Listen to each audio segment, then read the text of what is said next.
সুধী মণ্ডলী, 6th একেব expo 2026 ICCB international convention centre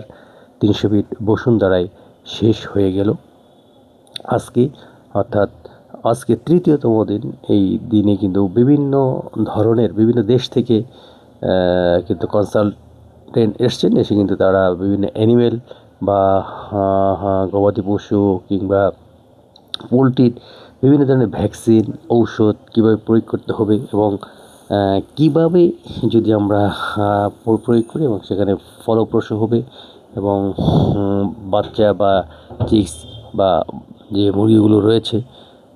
broiler অথবা অন্যান্য যে মুরগিগুলো আমরা পালন করে থাকি, বিশেষ করে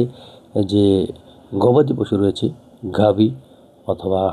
যেগুলো ষাঁড়গুলো মাংসের জন্য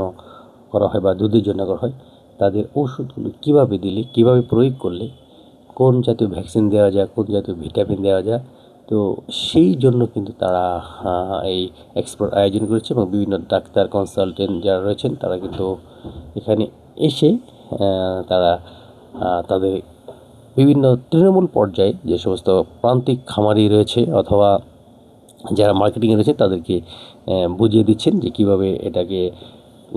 কাজ করলে, কীভাবে প্রয়োগ করলে, কতটুকু মেশাতে হবে, এরকম একটা সেমিনার টাইপের। এবং নতুন নতুন কী কী ওষুধ এসছেন, তো সেই অনুযায়ী কিন্তু তারা কাজ করতেছে এবং এখানে হাজার হাজার মানুষ এসছেন, প্রতিদিন আসতেছেন এবং তারা সেখান থেকে কিছু যে ধরনের তথ্যগুলো দেওয়া হচ্ছে সেই তথ্যগুলো তারা সংগ্রহ করে পরবর্তী সময়ে তারা সেখানে প্রয়োগ করতে পারবেন। বিশেষ করে আরেকটি স্টল রয়েছে এখানে, সেটা দেখা গেল যে হার্বাল ঔষধের মাধ্যমে, দ্যাট মিনস এটাকে বোঝাতে যাচ্ছে যে একটা প্রাকৃতিক যে খাবার, সেই খাবার খাইয়ে কিন্তু কোনো ভ্যাকসিন না দিয়ে, ওষুধ না দিয়ে এরকম একটা স্টল আমরা দেখতে পেলাম। মুরগি বা তাদেরকে খাওয়ানো যেতে পারে। আরেকটা জিনিস দেখা হলো, সেটা হলো যে মানুষ যেমন পরিশুদ্ধ পানি পান করে, ঠিক সেরকম পানি বিশুদ্ধকরণও কিছু মেশিন এখানে রয়েছে। তো সব মিলিয়ে